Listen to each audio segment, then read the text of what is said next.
conversion,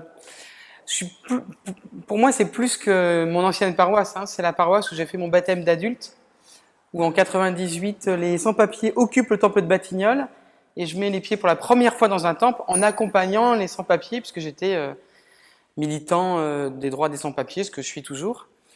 Donc c'est une paroisse qui a beaucoup compté pour moi, où j'ai eu mes premières responsabilités comme membre du conseil presbytéral, comme membre du diaconat.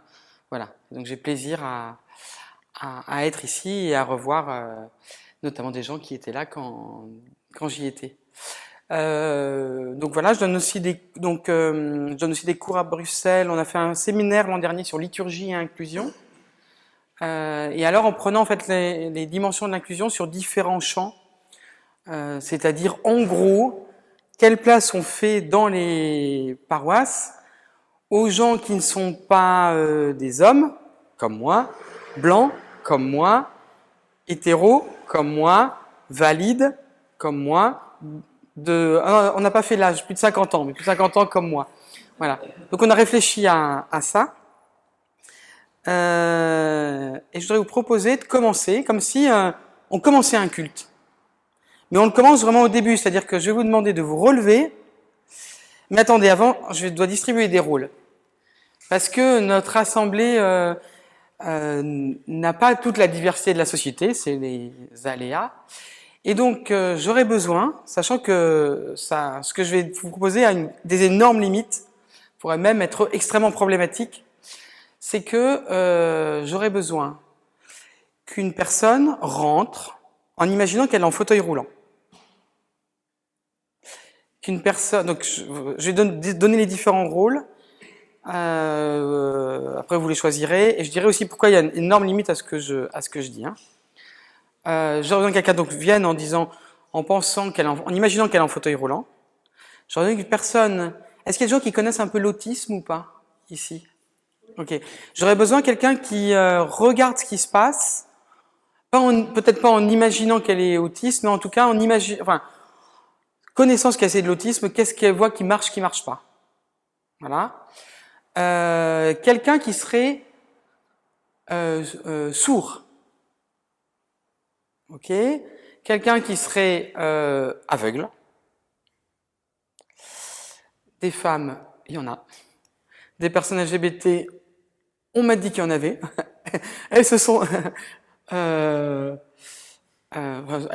elles m'ont dit qu'elles étaient là. Des m'ont dit qu'elles étaient là. Qu'est-ce que j'oublie? Ah oui, alors là, plus compliqué.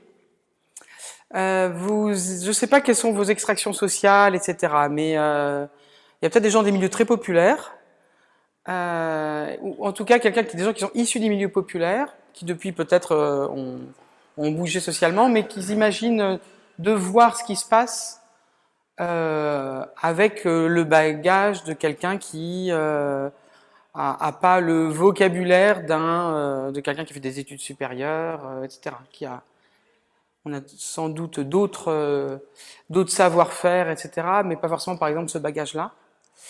Et je pense que j'ai à peu près... Ah oui, mais là, il y a plusieurs personnes qui sont issues d'autres cultures, je pense à Bodo, par exemple. Là, justement, je te balance pas parce que je te connais, donc je fais pas trop de gaffe. Voilà. Donc, juste, tu te dis que t'es un peu plus malgache que ce que t'es, tu veux bien? Tu es un peu plus malgache que ce que tu n'es.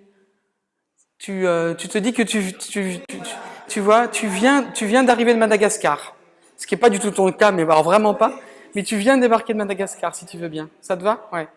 Donc je répartis vite fait. Qui veut bien être, je vais reprendre le début, je suis un peu paumé moi-même. Fauteuil roulant. Qui veut bien imaginer qu'il ou elle est en fauteuil roulant? Qui veut bien imaginer, intéressant, imaginer qu'il ou elle est en fauteuil roulant. Qui veut bien jouer ce rôle-là? Ouais. Qui veut bien imaginer il ou elle est sourd ou sourde? Ok. Qui veut bien, donc sourde, d'accord. Qui veut bien imaginer qu'il ou elle est aveugle?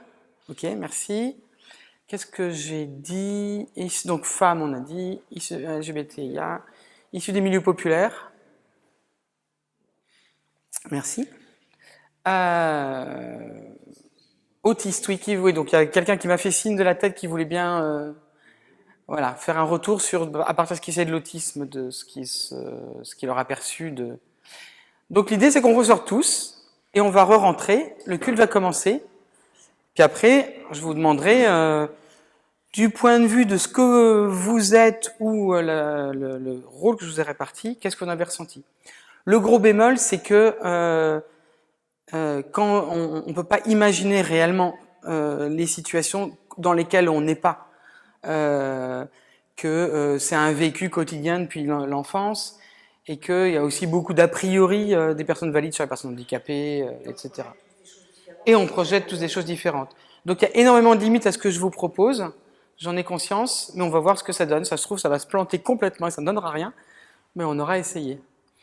Je propose vraiment, du coup, il ne faut pas démarrer du couloir.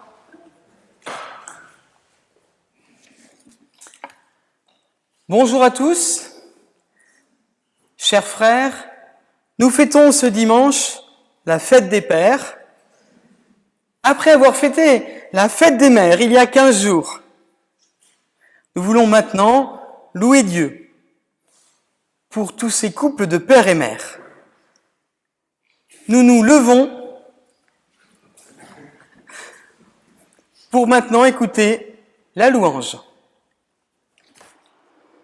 Nous te louons, Seigneur, pour nous avoir donné un papa et une maman.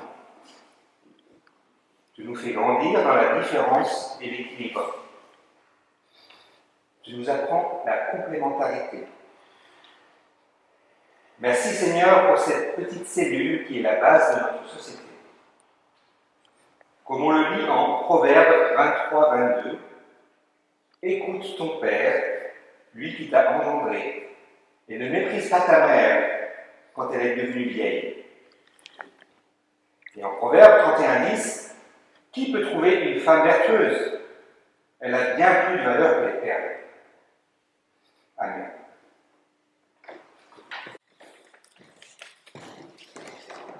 Et ensemble, nous chantons « Ah, qu'il est doux pour des frères ». Alors vous ne prenez pas vos livrets de chant. Donc je vous donne les paroles pour ceux qui ne les connaissent pas.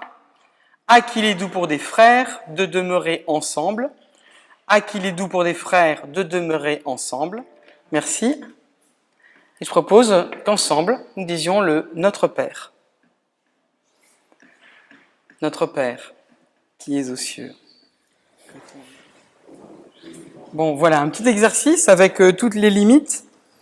Qu'est-ce que ça vous a inspiré? J'ai entendu des rires au début, donc il y a quelques trucs qui ont dû marcher quand même.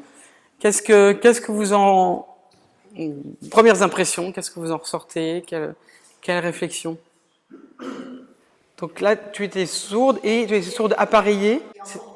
C'est-à-dire que le lieu n'avait pas de boucle magnétique qui t'aurait permis, par exemple, avec ton appareil d'entendre. Et par ailleurs, c'était pas traduit en langue des signes si tu parlais langue des signes, parce que quand t'es rentré... Oui, en fait, moi je t'ai répondu en langue des signes pour le coup. Bonjour, ça va. Enfin, je connais 4 trucs en langue des signes, mais qui permettent d'accueillir quelqu'un, de dire que je parle pas la langue des signes, mais que je peux dire bonjour. Voilà. Oui. Ouais. Et même là, le fait que le lieu résonne, ça rend ça difficile à suivre pour certaines personnes. Le fait qu'il y a un choix, par exemple, qui est est-ce que je prends un micro ou pas? Est-ce qu'il y a des gens où là, sans micro, vous m'entendez mal? Voilà. Donc ça veut dire qu'on doit parler aussi lentement pour que la résonance... voilà. Articuler. Et moi, je suis un vrai Parisien et j'articule pas assez. Voilà, c'est vrai. Je suis désolée. Du coup, voilà, plusieurs remarques. D'autres remarques? Ouais. Parce que je pense que maintenant, par exemple, au début, je pense qu'il y a la plupart des endroits, on dit chers frères et sœurs. Bon, par exemple, je vous ai pas fait prendre les Alléluia parce que j'ai eu la bonne surprise de voir, du coup, vous l'avez, c'est le 12-16.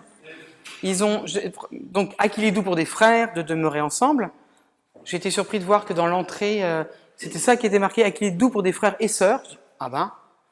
Et là, maintenant, ça s'appelle comment Joie pour des sœurs et des frères. Donc là, En fait, vous voyez, ça, pendant longtemps, moi, je n'avais jamais remarqué dans Alléluia. On a fait un culte. Non, on n'a pas chanté. Mais c'est un truc qu'on a chanté énormément au Carrefour Chrétien Inclusif, qui est une rencontre annuelle des personnes LGBTQIA+ chrétiennes et d'alliés. Et ça, c'est un truc qu'on a chanté un nombre de fois incroyable, quoi. Par contre, j'ai dit bonjour à tous. Bon, et ça, c'est hyper courant, le bonjour à tous. Mais, alors je sais pas, après, je dis ça, mais moi, je suis un homme, moi, j'arrive plus à le dire, hein, bonjour à tous.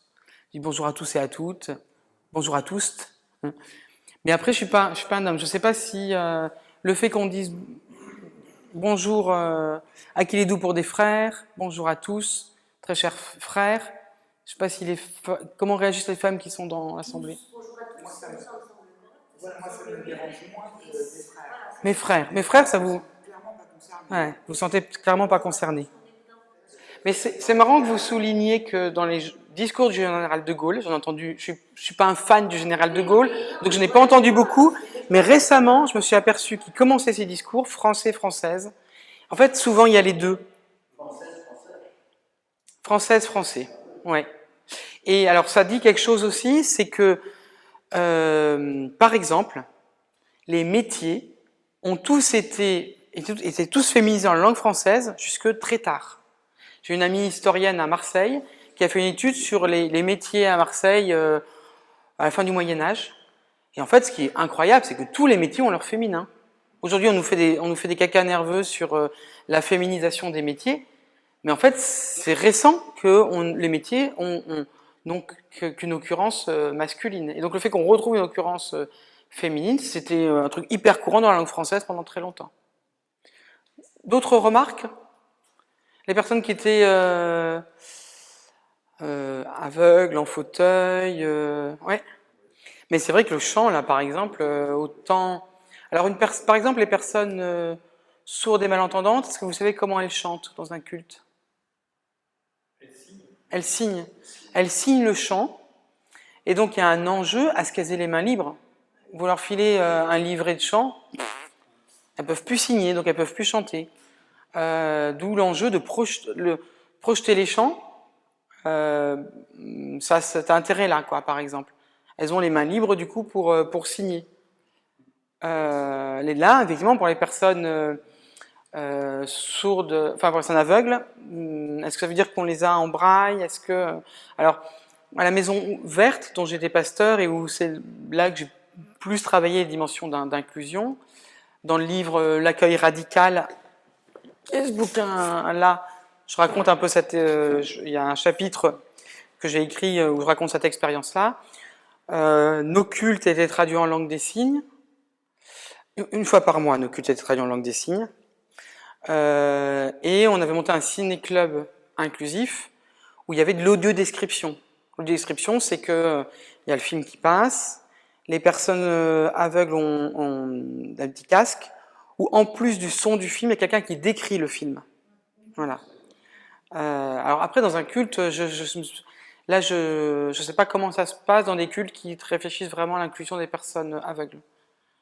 Dans un culte tel que des Malgaches peuvent le vivre majoritairement ou habituellement à Madagascar, quelle différence il y aura avec le bout qu'on a vu ou avec un culte réformé classique? C'est différent, mais les étudiants qu'on avait, il y a plusieurs étudiants africains, et effectivement, ils disaient aussi cette différence culturelle et la question de comment ces éléments-là de leur habitude dans les cultes d'où ils venaient, dans quelle mesure il y avait une place à ça. Voilà. Là, il y a dans la déco, dans les chants, on avait fait place à aucun élément d'une autre culture que la culture réformée. Ah si, le chant il était d'origine juive. Mais il y a des paroisses, je ne nommerai personne, qui ne chantent que des psaumes du XVIe siècle. Voilà, je ne nommerai personne. On en a parlé tout à l'heure. Je veux dire, voilà, comment c'est quelqu'un d'une autre culture, comment il se sent, et comment il sent, peut avoir envie d'une différence, mais comment il sent un peu des éléments qui le rejoignent par rapport à son expérience. Donc ça ne rejoint pas des expériences, et ça fait plus que pas rejoindre, ça dit que d'autres expériences de vie ça les délégitime. Donc là tu as dit pour les couples homo. Quel autre type d'expérience de vie ça pourrait rejeter? Il faut savoir qu'aujourd'hui, les couples célibataires, c'est... si on est dans couple célibataire, couple homo, on est dans les 20-30% de la population. Dans les milieux populaires en Seine-Saint-Denis, c'est énormément plus. Donc, vous dites en gros à un parent célibataire, écoute, et à un couple homo, vous n'êtes pas vraiment ni complémentaires, ni quoi, voilà. Donc non seulement on ne rejoint pas leur expérience, mais on leur dit quelque chose de négatif sur ce qu'ils sont. Ben oui. Du coup, on est plus réceptif à d'autres expériences, à d'autres richesses, quoi. Ouais. Ça, c'est un truc que je pense qui est important, c'est que moi, je me souviens quand j'accueillais les bénévoles à la Maison Verte. Alors, je fais référence à la Maison Verte, parce que là où je suis à la Maison Ouverte, je trouve que c'est un lieu où ces trucs-là sont super naturels, quoi. C'est-à-dire que c'est l'histoire du lieu qui fait que c'est très à gauche, très woke, tout ce que vous voulez, quoi. Bon.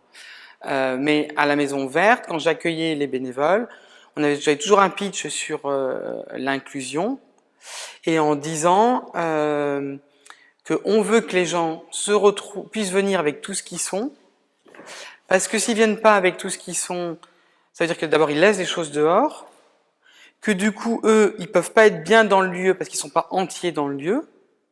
Et nous, on se prive de richesses qui font que, vu tous les problèmes que rencontre un collectif humain, on n'a pas les moyens de se priver des richesses d'expériences que les gens amènent.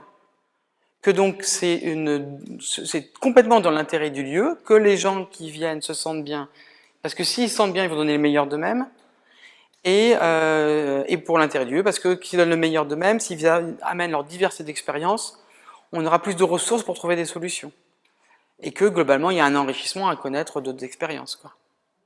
Est-ce que si on avait voulu garder, alors moi je suis pas fan de la fête des pères et des mères, chez moi on le fêtait pas, mes parents qui étaient des woke avant l'heure, parce qu'ils étaient des milieux populaires, mais qui ont grandi un peu dans les milieux écolos à Poitiers, bon.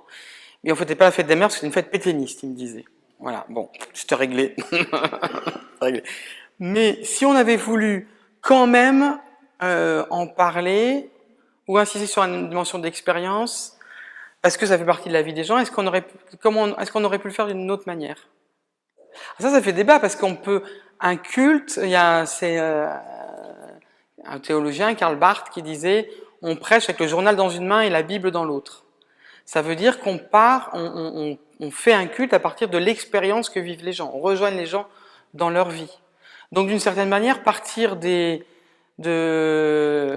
l'assassinat de Naël à Nanterre, ou partir de la fête et des émeutes qu'il y a depuis hier soir, et partir de la fête des pères et des mères, on rejoint les gens dans leur expérience. Après, il y a des façons de le faire. Là, on a vu, là, comme ça, c'est super excluant, normatif et tout.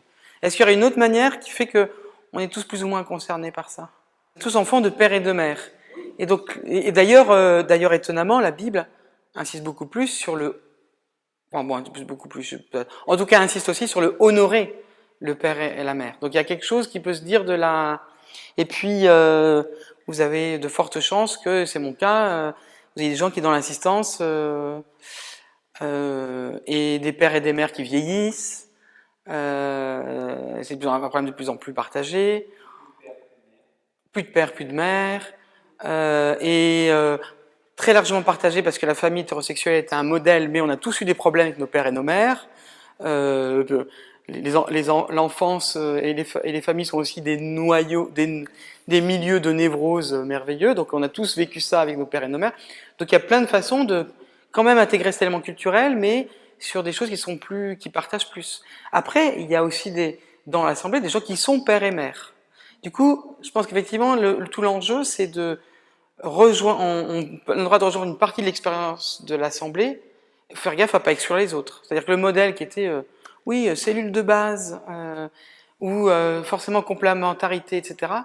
Bon, si vous dites ça, on l'a dit, hein, vous dites un truc super négatif à une partie de l'Assemblée. Donc il y a peut-être il y a une façon de le travailler, quoi. Mais il y a des manières de le dire parce qu'il y a des gens en fauteuil, mais il y a des personnes âgées pour qui, voilà, donc on peut trouver des formules, quoi. Et du coup, là, ton fauteuil, il est là.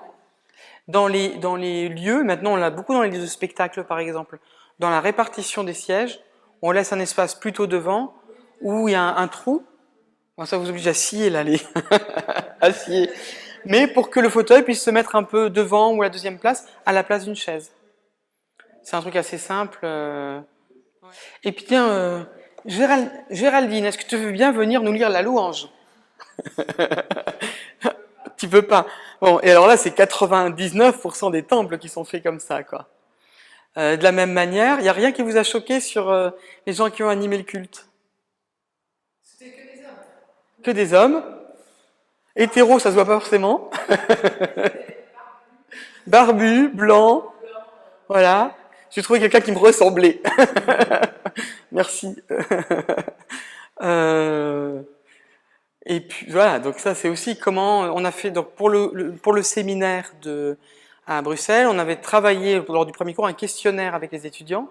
On essayait de repérer tous ces trucs-là. Et un des éléments, c'était quelle est la diversité des gens qui prennent la parole. Hommes, femmes, à quel rôle? C'est-à-dire que, enfin, je vois, oui, vous voulez, si. Non, parce que ça vous parle, le à quel rôle? Et ça, effectivement, cette répartition des rôles, alors, dans les églises, en tout cas dans l'église protestante unie, il y a, je ne sais pas où en est le chiffre, mais à une époque, il y avait 40% des pasteurs qui étaient des pasteureux. Et je crois qu'aujourd'hui, dans les promotions, il doit y avoir une majorité de femmes, je crois, il me semble. Je ne sais pas, toi qui dans ton année, par exemple, Géraldine, c'était comment? Pas plus de filles. Donc ça garantit, par exemple, que dans le moment, la pièce maîtresse du culte protestant réformé, qui est la prédication, où la parole s'actualise, et ben du coup, c'est partagé au moins sur cette dimension-là. Après, est-ce que c'est partagé sur la dimension, par exemple, de gens issus de l'immigration? On a beaucoup, les gens de l'EPUD, enfin je veux dire, on a de plus en plus de paroissiens issus d'Afrique de l'Ouest, par exemple. Il y a très peu, il y en a, mais je pense qu'on en a finalement assez, il y a assez peu. À Bruxelles, j'ai pas. À Bruxelles, les 3/4 de mes étudiants sont d'origine d'Afrique de l'Ouest. Ouais. Et d'ailleurs, la fac de Bruxelles a tout un projet autour de ce qui s'appelle l'afropéanité. Donc l'idée qu'il y a une culture africaine et européenne de gens qui ont grandi ici, avec toujours de la connexion avec les pays d'origine. Qu'est-ce qu'on n'a pas eu comme expérience encore? La question de l'autisme. Alors là, c'est peut-être moins évident. Ouais. Peut-être que c'était trop court à mon avis pour que ça joue. De votre expérience, à quoi Alors, 2 expériences là-dessus. Il y a la fondation John Bost, qui est une fondation protestante qui accueille des enfants et des adultes autistes. Ils font des cultes. Vous pouvez chercher sur Internet, il y en a qui sont filmés.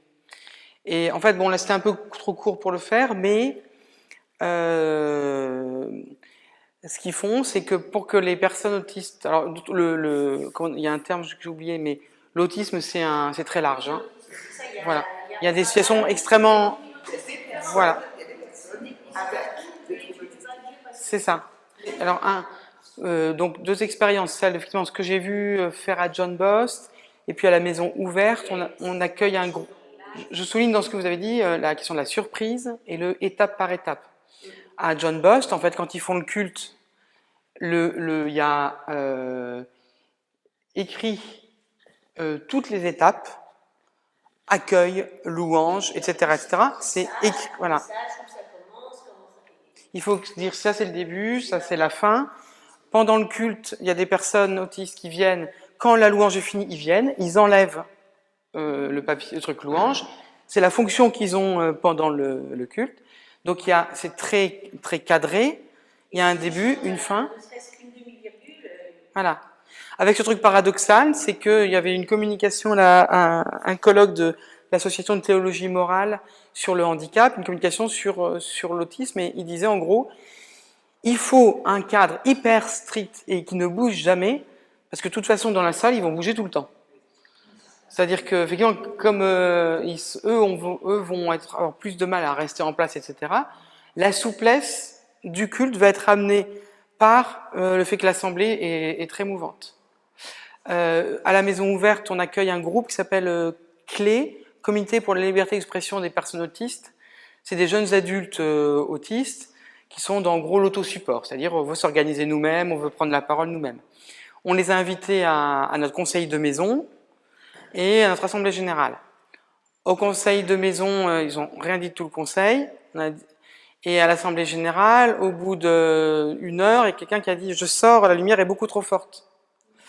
Et donc après, on les a revus pour discuter qu'est-ce qu'on peut faire pendant le conseil de maison pour que vous soyez à l'aise et qu'est-ce qu'on aurait dû faire à l'assemblée générale. Et donc on en a déduit des choses du type, on a un ordre du jour qui est bien affiché au début, qui est annoncé avant, tout le monde là avant, avec des éléments pour y réfléchir avant, ce qu'ils ont dit, nous on a du mal à pouvoir réagir tout de suite. Il nous faut du temps pour pouvoir réagir. Et puis donc à chaque fois on dit ça, on dit bien c'est le début du conseil de maison et on dit c'est la fin. Ce qui n'est pas si évident. Hein. On avait tendance, nous la fin ça partait un peu en quenotte, en quenotte, on dit ça, en quenouille, en quenouille. Quenotte c'est les dents. Donc bien rayé à chaque fois. On a travaillé sur des choses, comment on prend la parole pour qu'il n'y ait pas plusieurs conversations en même temps. On a eu une grosse discussion parce qu'ils nous ont dit, alors nous le second degré et l'ironie, on piche pas quoi. Alors là on a eu beaucoup de mal parce que on est tous très ironiques et tous très second degré dans le conseil de maison, comme dans beaucoup d'endroits. Et du coup là on a dit, oh, ça va être dur de pas l'être, mais bon. Et puis on travaille sur des projets de travaux. Et on leur a fait rencontrer l'architecte pour qu'il intègre des éléments en termes de lumière, de couleur, de créer, ils ont beaucoup insisté là-dessus, un safe space, c'est-à-dire un endroit où quand ça va pas bien, on peut aller se mettre à l'abri, tranquille, et personne nous emmerde. Donc on a essayé d'imaginer dans le lieu quel pouvait être cet endroit où ils peuvent aller un sas, voilà. Sur l'autisme... Bon après les maladies, les psychiques, psychiatriques, il y en a énormément. Donc il y aurait à réfléchir sur d'autres situations. Merci. Je trouve intéressant que tu dises d'emblée il y avait moins de diversité d'origine que dans les milieux populaires. On s'est aperçu quand on a fait la séance nous sur les milieux populaires, donc dans ce séminaire là à Bruxelles, ça croisait énormément la question de la multiculturalité et qu'on avait souvent du mal à dénouer les deux. Sachant qu'en même temps, dans les milieux issus de l'immigration, il y a aussi des gens qui peuvent être de profession libérale, qui peuvent avoir des postes importants, des gros salaires, etc. Mais qu'effectivement, ça induisait la question que les deux s'induisaient, quoi. Est-ce que moi je vois effectivement, hein, j'habite en Seine-Saint-Denis, à l'île Saint-Denis, même si je travaille à Montreuil, et ma paroisse c'est Saint-Denis, c'est la paroisse luthérienne de Saint-Denis. Et où, effectivement, on a vraiment ce croisement de gens beaucoup issus de l'Afrique de l'Ouest et de milieux très populaires. Donc la question, c'est effectivement le vocabulaire, les expériences, de quelle expérience de vie je parle, à quelle expérience de vie je fais référence. Est-ce qu'à un moment, on va faire expérience de référence à l'expérience de vie des femmes de ménage, des personnels de sécurité, des personnels de la logistique, qui aujourd'hui emploie énormément de gens dans les milieux populaires, des personnels de sécurité, on a à Saint-Denis, des personnels de sécurité de l'aéroport de Roissy, donc ça, et spontanément, je pense que c'est pas des exemples qui me viendraient pas spontanément en tête comme prédicateur, par exemple. Pourtant, c'est l'expérience de vie des gens, quoi. Très bonne, voilà. Et alors quoi, notre Père? C'est écrit comme ça dans la Bible, hein. Alors ça sonnait un peu différent parce que là, j'ai fait exprès de le mettre là après. Mais est-ce que même dans un contexte, dans un contexte habituel, est-ce qu'on en dirait quelque chose du fait qu'on prie Notre Père? Ouais. Qu'est-ce que vous avez entendu comme façon de nommer Dieu dans des recherches un peu inclusives? Mais est-ce qu'on peut nommer Dieu? Est-ce qu'on peut nommer Dieu? En hébreu, c'est 4 lettres qui sont pas vocalisées, hein. Et donc, même moi, à la fac, quand j'étais à la fac de Théo, quand on croisait ça, on disait Hachem, le nom, comme les Juifs. Il est écrit de telle façon que on ne le, finalement, on ne nomme pas. Non, mais non, pas pour des raisons inclusives. Mais alors, justement, pourquoi dans le judaïsme on ne le nomme pas justement? Alors, on pourrait dire pour ne pas l'enfermer dans des figures particulières, c'est volontairement non vocalisé. Je regarde mon ancien professeur de Nouveau Testament, mais chez les protestants, on dit l'Éternel. Un L ou deux LE? C'est écrit un L, mais à l'oreille, c'est l'Éternel. On ne sait pas si c'est un L ou deux L. C'est intéressant, j'en suis aperçu la semaine dernière de ça, je me dis, ah ouais, quand même, c'est pas mal. Mais je reviens sur le fond, c'est-à-dire qu'effectivement, il n'est pas... je ne sais pas comment vous l'avez formulé. Ça a été formulé en disant, il n'est pas nommable. C'est-à-dire que nos mots, de toute façon, sont imparfaits à le nommer. C'est-à-dire qu'on a... il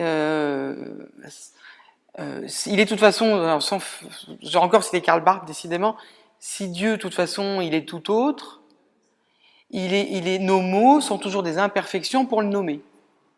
Donc dire père c'est imparfait, dire mère c'est imparfait, dire parent c'est imparfait. On va chercher des mots qui de toute façon sont imparfaits pour le désigner, les uns comme les autres, mais qui vont essayer de peut-être de désigner quelle relation on a avec Dieu. Alors on peut avoir l'impression d'une relation avec un père. Moi par exemple, pour moi c'était important de l'appeler père parce que d'une certaine manière j'avais enfin un père qui m'aimait de façon inconditionnelle. Donc pour moi c'était important de le nommer père. Mais pour d'autres ça peut être complètement autre chose. Pour des gens qui ont eu un père violent, etc. Peut-être que ça peut être le père de remplacement, ou au contraire, ça leur rappelle cette violence.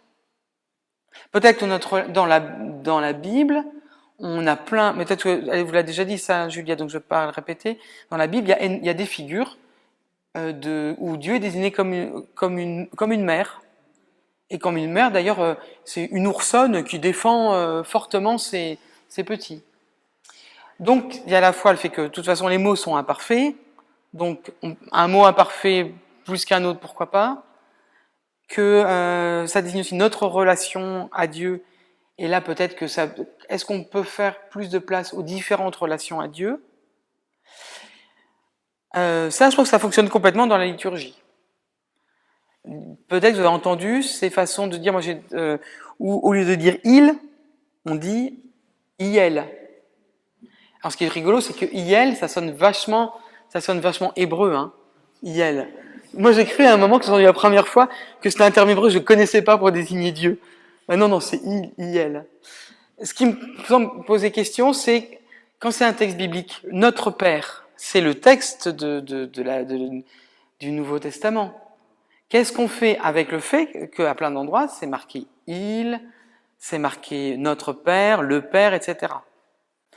Par exemple, le symbole des apôtres,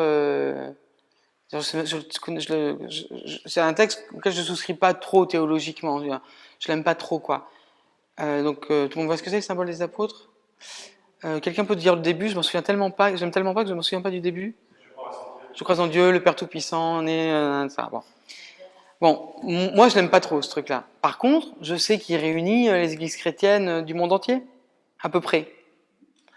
Et donc je me dis, c'est une imperfection dans la manière de dire la foi, mais je sais que je l'ai en commun. Donc là-dessus, je te rejoins. Maintenant, est-ce que du fait de désigner toujours Dieu comme Père, ça fait une unité, mais est-ce que ça ne fait pas unité en faisant qu'il y a des gens qui se sentent moins dans leur relation avec Dieu, quoi?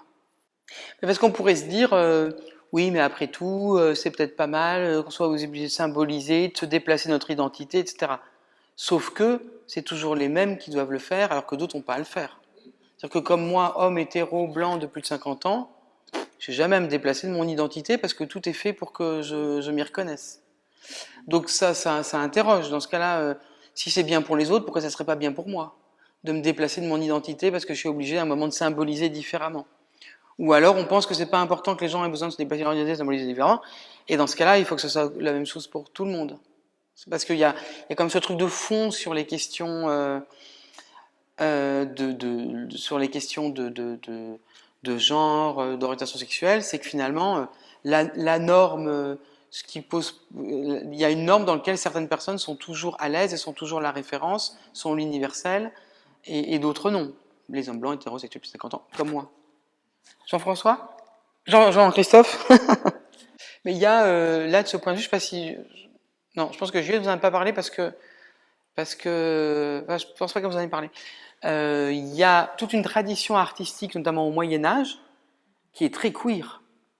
C'est-à-dire où il y a... Moi, j'ai une magnifique carte postale d'une statue de Jésus, d'une femme crucifiée qui a une barbe.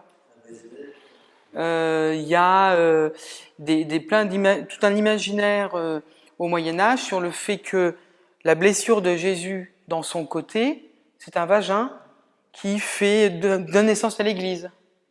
Il y a un très bon livre qui s'appelle Les sexes du Christ sur le surplus sexuel de l'Église, mais qui fait référence à des choses dans la tradition du Moyen-Âge qui nous paraissent aberrantes dans notre modernité très normée, très binaire, etc. par exemple.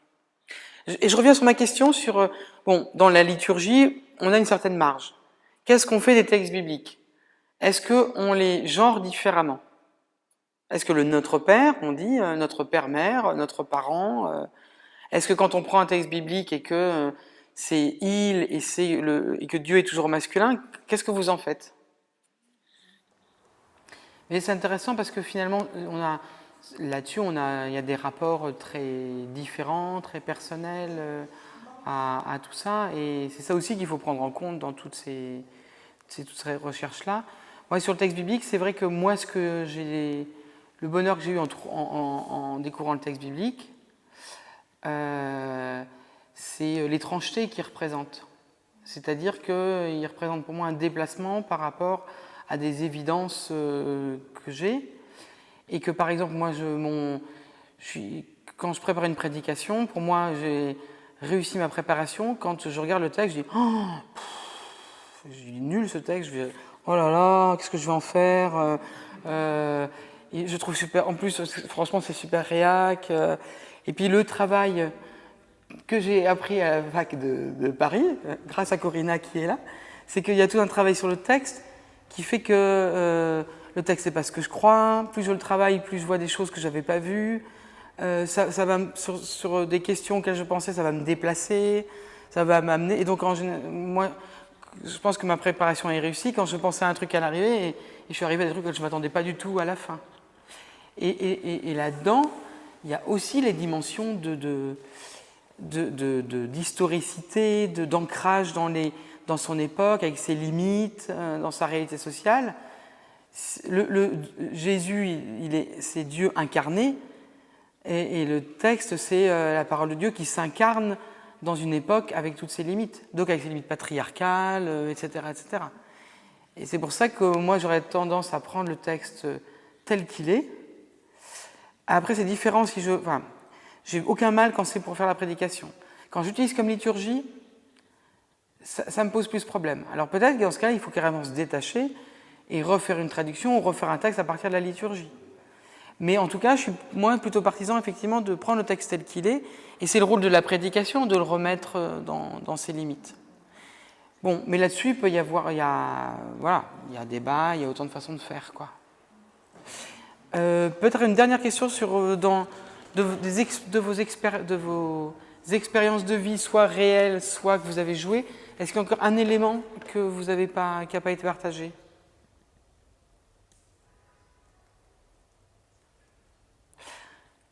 Alors, peut-être, oui. Un vécu, des fois, qui est différemment vécu dans l'Église à l'autre, avec des enfants qui sont des fois gardés dans la salle de culte ou ailleurs, ça dépend des organisations, et on perçoit des fois des agacements. Oui. Qui sont des autres aussi, c'est aussi une population qui est importante, c'est l'avenir de nos églises. Et comment s'adresser à eux, comment les inclure. On sait faire un truc pour l'ensemble de l'Assemblée, parce qu'il faut prévoir des cultes séparés tous les mois, ou Mm. À des moments donnés, comme ça, pour mieux les inclure, à se focaliser plus sur eux. Et là, en soulignant ça, je pense important de dire que c'est pas forcément dans le travail d'inclusion. Une des difficultés qu'il peut y avoir, c'est que l'effort qu'on va faire d'inclusion pour certains peut exclure d'autres. Et que donc, on va en permanence, tu vois, les enfants et les personnes âgées. Les enfants et les gens pour qui le brouhaha, auditivement, est un problème. Voilà. Et donc, c'est toujours un travail de qu'est-ce qu'on fait ensemble, qu'est-ce qu'on fait séparément, comment on trouve des compromis, etc. quoi. Et donc, c'est pour dire que c'est pas forcément. Voilà, il peut y avoir ce truc pas facile. L'expérience qu'on avait eue à la Maison Verte, en travaillant différentes dimensions d'inclusion, c'est qu'en fait, on avait fait le choix de les prendre une par une. Que par exemple, quand on faisait le ciné-club inclusif, on avait rendu notre ciné-club accessible et inclusif pour les personnes sourdes et malentendantes et aveugles et malvoyantes, et on s'était donné un temps d'expérimentation pour bien maîtriser ça, avant de se poser la question d'inclure des gens qui ont des troubles, des maladies psychiques, que ça jouait, voilà, et qu'on se disait qu'on voulait les prendre les uns après les autres, et que d'une certaine manière, voilà, qu'il vaut mieux prendre les choses les unes après les autres que se dire ouais, on va directement inclure. Après, il y a des choses qu'on a vues là qui sont finalement des réflexes qu'on va prendre, hein, le fait de genrer en disant frères et sœurs, toutes et tous. Moi, j'arrive plus à dire autrement, quoi. Je sursaute dès que c'est pas dit comme ça. Donc ça, c'est des choses qui se mettent en place petit à petit et qui sont assez faciles. J'ai de plus en plus de mal à faire un texte qui n'est pas inclusif, enfin, pas forcément un article ou un livre, mais un mail ou un flyer, c'est difficile. Donc vous voyez, il y a différents niveaux de travail d'inclusion. Peut-être que je... Ouais. Ouais. Pour les personnes qui ne sont pas familières avec le culte. Ouais. Parce que, Oui. Là, après, dans la façon dont ça a été joué, oui. En plus, moi, je pense que c'est la première fois que je mets les pieds dans un temple. Donc, fais gaffe, en sortant, tu seras protestant. Tu ne savais pas qu'il y a un effet... j'en ai à et en tout cas, il peut y avoir la possibilité d'être perdu. Et là, Ouais. la façon dont ça a été joué, complètement. il n'y a pas eu de... Ouais. Je pense qu'il y a beaucoup de pasteurs qui font ça, c'est-à-dire que soit il y a des livrets où tous les moments sont explicités, où il y a une formulation qui rend ça compréhensible. Moi, j'ai tendance à toujours avoir une formule qui, en même temps que je sais que soit la plus liturgique possible, qui dit ce que ça veut dire. Je dis pas la loi parce qu'en plus je la mets à la fin et je préfère que je dise et maintenant le chemin que Dieu vous propose. Je pense que c'est compréhensible par tout le monde. Comme beaucoup de pasteurs, je vais dire maintenant nous déposons, je dis pas confession des péchés, je dis maintenant nous déposons nos limites, nos ratages, nos impressions d'être passés à côté de Dieu et notre prochain. Bon, la difficulté qu'il peut y avoir, c'est des gens qui, eux, connaissent bien les moments du culte, peuvent être fatigués par le fait qu'on leur explique que maintenant il se passe ça. Donc, c'est pour ça qu'il faut. Je pense que vraiment c'est très courant dans les églises réformées. Je pense que du coup on essaie de l'intégrer dans la façon on l'intègre liturgiquement dans la façon de présenter le moment. Mais il y a aussi cette dimension-là d'inclusion.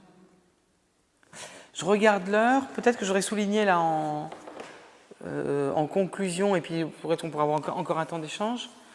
D'abord peut-être la dimension de qu'est-ce qu'on entend par inclusion. Parce qu'il y a d'autres, inclusion, il s'est construit contre d'autres mots qui sont notamment le mot intégration et donc le mot et assimilation. Assimilation, c'est marrant parce que c'est très lié à l'histoire coloniale cette histoire-là.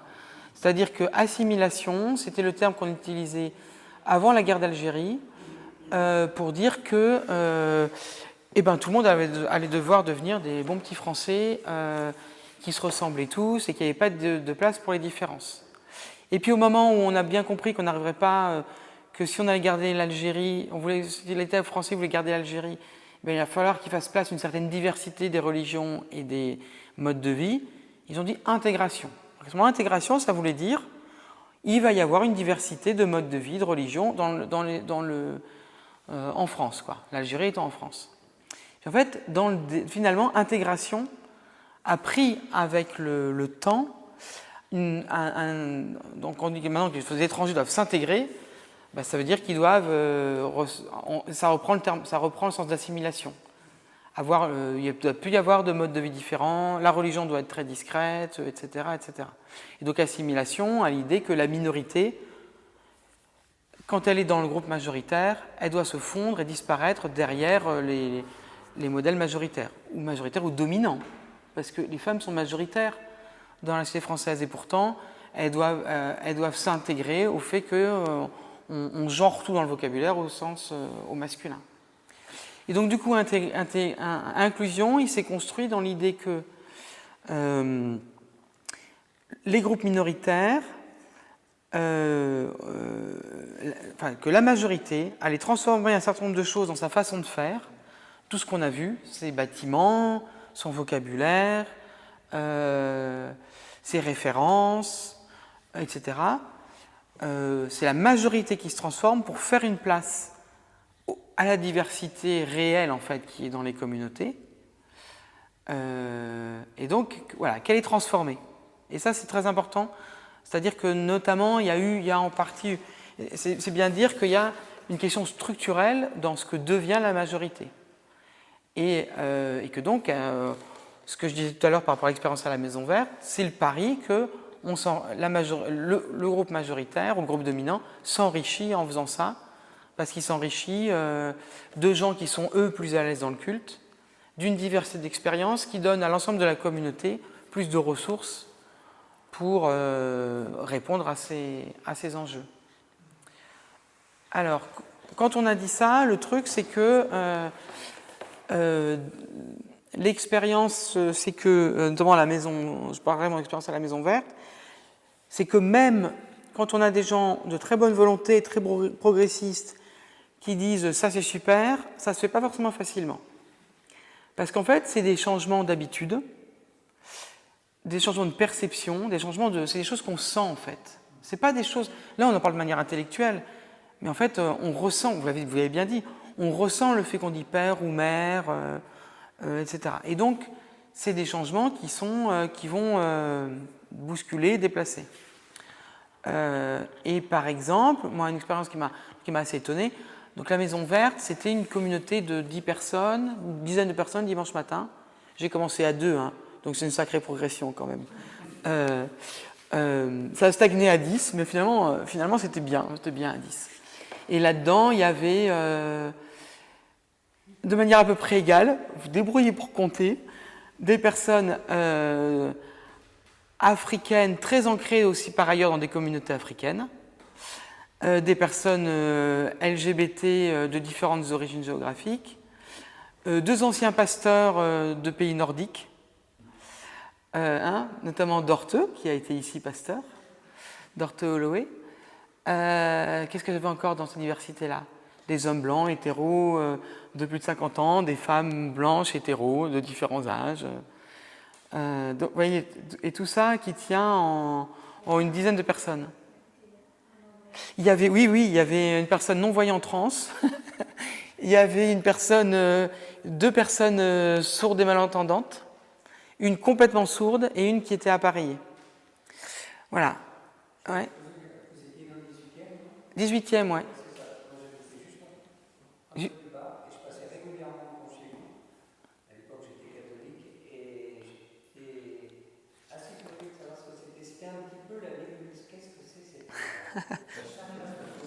Il fallait rentrer. Voilà. Ouais. Ouais, c'est ça, de l'autre côté de la rue. Ouais, ça veut dire qu'on ne communiquait pas bien sur l'extérieur alors. Si vous n'êtes pas osé rentrer, c'est qu'on ne communiquait pas bien sur l'extérieur. Du coup. Ouais.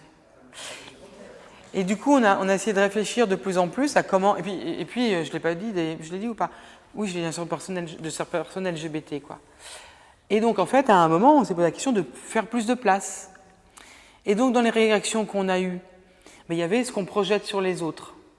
C'est-à-dire, par exemple, à un moment, un Christophe, qui venait avec son compagnon, donc tout le monde savait qu'ils étaient gays, il fait sa prédication, et puis, pour illustrer sa prédication, il fait ça avec un foulard, et puis il a des gestes avec son foulard. Et j'aurais pu faire exactement la même chose. Sauf que j'ai eu une remarque d'un de ces pasteurs nordiques, progressistes, tout, hein, libéraux et tout. Quand même, ça faisait très pédé ce truc avec le foulard comme ça. Voilà. Et là, tu dis, qu'est-ce que je fais avec une remarque pareille, quoi? À part dire, j'aurais pu faire exactement le même mouvement avec le foulard, parce que ça avait du sens par rapport à sa prédication. Il ne le faisait pas de manière gratuite. Bon. Autre chose, une fois par mois, on avait le culte traduit en langue des signes. Ben, j'ai eu des remarques sur le mode, oh, mais c'est embêtant, je regarde la traduction en langue des signes, de regarder le prédicateur. Et alors, le spectacle d'un prédicateur, même pas en robe, il est quand même limité. Donc, regarder la langue des signes, en plus, ça rajoute des niveaux de compréhension. Ça donne des images, donc ça donne d'autres niveaux de compréhension. C'est intéressant. Et on pourrait multiplier ça. Il y a une étudiante en médecine noire qui parlait de l'effet point noir sur fond blanc. C'est-à-dire qu'elle s'est aperçue qu'elle était beaucoup plus interrogée que ses petits camarades par le prof, voilà. Parce qu'en fait, de fait, comme elle était minoritaire dans le lieu, on l'interrogeait beaucoup plus. Et en fait, une des expériences, c'est que quand on partage davantage l'espace d'apparition, ça trouble pour les gens du groupe majoritaire l'image qu'ils ont habituelle. Ça trouble l'espace d'apparition. Ça trouble aussi la question de qui a le pouvoir. C'est-à-dire que, mine de rien, prendre la parole dans un culte, c'est dire qu'on a un certain rôle dans la communauté. Et ça oblige à des groupes qui se sentent de manière évidemment comme ayant naturellement le pouvoir, se dire quand même, est-ce que moi je perds pas quelque chose? Bon, alors ça se trouve, avant, tout le monde aurait été invisible, ils ne s'en seraient pas aperçus, mais il y a quelque chose de l'ordre d'une inquiétude. Ouais. Eh bien, cet espace-là où les gens viennent prendre la parole, animer le culte, etc.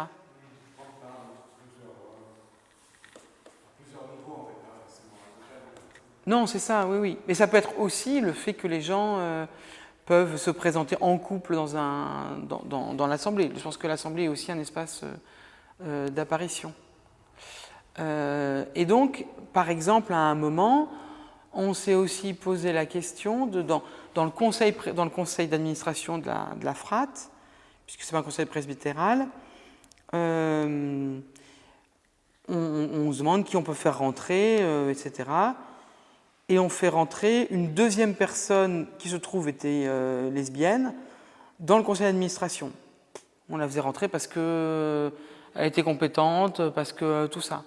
Mais là aussi, il y a eu des remarques sur « on est envahi ». Voilà. Et c'est de la part de gens qui sont vraiment progressistes, libéraux et tout.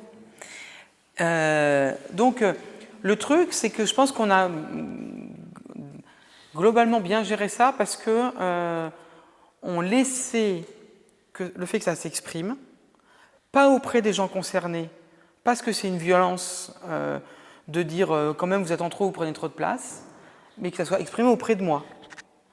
Et le fait que les gens puissent le dire, que ça soit accueilli, qu'on puisse en discuter sans que je leur dise immédiatement t'es homophobe, mais que j'essaie de travailler avec eux, qu'est-ce qui se passait quand ils disaient ça, en fait, le truc, petit à petit, il disparaissait. De la même manière, on a... donc la Mission populaire a autorisé les bénédictions pour les couples de même sexe 5-6 ans avant l'Église protestante unie. On avait 3 églises africaines qui se réunissaient à la Maison Verte. Et quand un premier couple s'est présenté pour demander une bénédiction, un couple d'hommes, on a discuté en conseil presbytéral, enfin en conseil d'administration. Et on a eu une discussion très franche, avec des propos que je ne vous répéterai pas ici, de la part de certains représentants des communautés africaines. Mais on a été un espace de discussion où on a pu le dire, on a pu en discuter, et on a pu dire qu'on n'était pas d'accord, mais ils ont pu l'exprimer jusqu'au bout. Et au moment où on a fait les votes, ils ont pas voté contre, ils se sont abstenus et ils sont restés à la Maison Verte. Alors il y a un biais, c'est pour des églises africaines, trouver des salles à Paris, c'est pas simple. Donc on pourrait juste le voir en disant ils sont prêts à manger leur chapeau sur leurs convictions théologiques pour garder les salles. Moi, j'espère penser qu'il s'est passé autre chose, y compris parce que c'est des communautés africaines qui sont entre la France et l'Europe, que l'Église évangélique du Congo, elle est financée par les luthériens suédois, dont la modératrice est lesbienne, que l'un a dit « Moi, quand je dis ce que je vous dis là, qui était vraiment d'une homophobie violente, quand je dis ça, ma fille me dit « Mais papa, qu'est-ce que ces gens-là t'ont fait ?» Et donc, il disait « Ben voilà, je vois bien, moi je dis ça, mais la génération suivante, elle ne dit pas ça. » Donc, je me dis qu'il y a des choses qui sont passées parce qu'on a créé un espace pour que les réticences puissent se dire, mais ne se disent pas comme des violences aux gens concernés pour qui ça aurait été des violences, mais se disent auprès de gens qui jouent ce rôle-là d'accueil et de tampon par rapport à ça. Moi, j'entends un peu deux choses. Il y a le côté, je dirais, positif, qui est que on défend des convictions. Je pense que quand on défend l'évangile, on défend un truc quand même, il faut être sacrément convaincu. Mort et ressuscité, c'est une conviction forte quand même, et elle n'est pas du tout évidente. J'entends là-dedans, dans militant aussi, une critique juste, et je dis ça comme étant, je pense que je peux me définir comme un militant, une critique juste qui est que les militants sont perçus comme des gens qui ont une vision idéologique, c'est-à-dire où ils imposent un canevas intellectuel quitte à forcer la réalité, quelque chose de dogmatique, c'est bien, c'est pas bien, et dogmatique et une orthodoxie. Et donc en ce sens-là, je pense ne pas avoir complètement échappé à ça ce soir, mais je pense que c'est des choses qui doivent être entendues, quoi, et qui disent sans doute que ça invite à partir toujours de la réalité des gens et de leur propre expérience. Et que là-dessus, sans doute, si on fait place beaucoup plus dans des schémas de comment on réfléchit à l'inclusion sur mais vous, vos expériences, vous, vos proches, c'est rare quand même que, par exemple, sur la question de l'homosexualité, personne n'est dans son entourage une personne LGBT, quoi. Et c'est très drôle, enfin, j'ai fait l'expérience de raconter les histoires de famille, vous faites l'arbre généalogique. Il y a toujours des moments où cette personne habitait toute seule, ou elle habitait avec un ami, une amie. Bon. Et donc, voilà, je pense que partir de la diversité réelle des gens, ça peut contrebalancer ça, par exemple.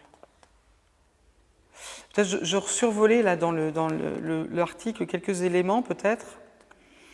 Le premier élément que je mettais, c'était qu'à la Maison Ouverte, on affichait la nomination des discriminations et le fait qu'on était un lieu inclusif. C'est-à-dire dire, il y a tellement de lieux, en fait, de lieux qui ne sont pas accueillants, qu'on ne peut pas demander aux gens d'aller se cogner la tête sur tous les lieux qui ne sont pas accueillants, on va trouver un lieu accueillant. Alors, le bouche à oreille fait beaucoup, mais peut-être qu'on facilite les choses aux gens en disant, ici, on accueille. Et on nomme le fait, effectivement, qu'il faut... je pense que nommer aussi les discriminations, ça permet de dire aux gens qui sont cognés la tête dans plein de lieux pas accueillants, ici vous êtes accueillis. Dans la présentation de la Maison Ouverte, on disait oui, bienvenue avec tout ce que vous êtes. La Maison Ouverte accueille à la fois une maison de quartier ouverte à toutes et tous et une paroisse protestante inclusive. Ils ont changé le site depuis, essayez toujours, ça me fait plaisir. Ce que j'ai dit, il y a une façon de le... C'est un peu... peut-être que c'est le contraire sur un truc militant où on impose... quand je disais, je racontais ça aussi quand on accueillait des nouveaux bénévoles. En fait, il y a tout un travail de le dire au quotidien comme une espèce d'évidence quand on présente le lieu. Qui ça se raconte dans les interactions avec les uns ou les autres au quotidien. Je l'ai dit, l'histoire de... il y a un autre point, c'est un espace sécurisé par une gestion de la diversité. C'est-à-dire que c'est le rôle du pasteur des cadres, etc., de gérer le fait qu'il y a des gens qui vont être blessants, maladroits, qui ne vont pas comprendre, qui vont être mal à l'aise, etc. Et c'est le rôle, à mon avis, du pasteur ou des cadres du lieu de gérer ça et pas de le laisser gérer aux gens qui peuvent être blessés. Je mettais le point après, une inclusivité qui se transforme au contact des personnes en situation de handicap. Donc en fait, au départ, il y avait un travail sur l'inclusion pour les personnes LGBT.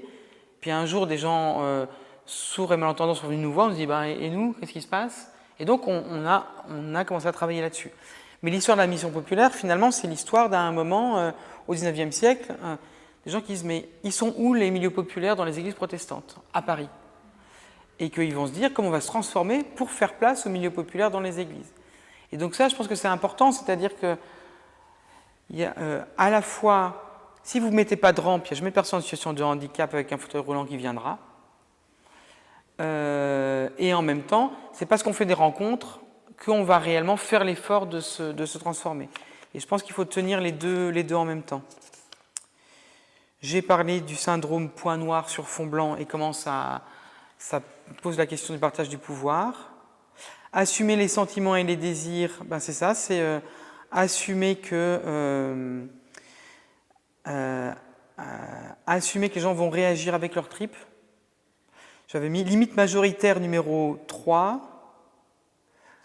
Limite majoritaire numéro 3. Le travail sur l'inclusion oblige la majorité à réaliser qu'elle n'est pas que raison, mais aussi sentiment, histoire personnelle, peur et désir. Et ça oblige le pasteur à être pastoral et pas seulement intellectuel, pédagogue ou militant idéologue. Ça, je pense que c'était une autocritique, ça, pour moi. Peut-être un élément qui, moi, m'a beaucoup frappé et beaucoup rendu triste pendant cette période-là. J'ai parlé de ces moments où il y avait eu des débats sur quand même accueillir une lesbienne alors qu'il y a déjà un gay dans le conseil. Est-ce que ça ne fait pas beaucoup? Bon, là, la personne est venue et ça s'est réglé assez vite, quoi. Mais il y a eu cette remarque-là. Mais j'espère que c'est moins le cas maintenant. Il y avait un couple d'hommes qui a pris des responsabilités importantes à la Maison Verte et qui avait vécu un truc à plusieurs endroits dans les églises. C'est ce que j'ai appelé le syndrome de Cendrillon, de la citrouille de Cendrillon. C'est-à-dire que vous arrivez dans une paroisse, oh oui, bienvenue, ici on est ouvert, vous avez toute votre place, etc. Et puis à un moment, les gens vont se dire, ils s'intègrent dans la paroisse, ils commencent à être comme... Et donc, il y a des gens qui vont leur proposer, mais vous ne voudriez pas prendre la responsabilité de ceci ou de cela. Et puis, quand certains vont proposer, il y en a d'autres qui vont dire, ah, quand même, vous êtes sûr qu'à un homme gay, on va proposer de faire le catéchisme? Et pof, arrivent tous les clichés et tous les trucs homophobes sur homosexualité égale pédophilie. Wow, si la personne qui est concernée reçoit ça, c'est quand même super violent. Ou alors des personnes qui vont, là en l'occurrence, par exemple à un moment, il a proposé de prendre des responsabilités dans le fait que la paroisse est engagée dans l'aumônerie de prison.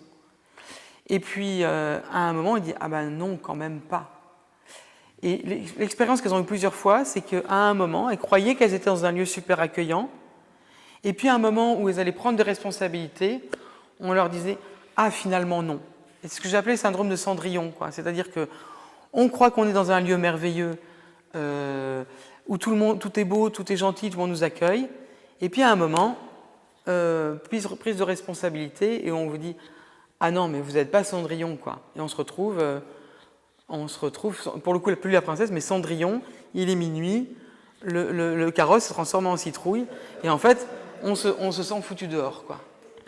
Et donc ça, je pense qu'il faut faire, et ça, je pense que voilà, il faut faire super attention, parce que ça a produit, je pense, alors peut-être, j'espère que c'est moins le cas c'est pas le cas dans toutes les paroisses, heureusement, mais j'espère que c'est moins le cas maintenant, mais je pense que ça a blessé énormément de gens dans l'histoire. Et je pense que ce qui est valable là pour les personnes LGBT, il est quand même pas mal aussi, par exemple, pour la place des personnes issues de l'immigration dans les paroisses réformées, quoi. Voilà. Je terminerai là-dessus parce que de toute façon, c'est l'heure. Oui, voilà, c'est ça. Merci à vous.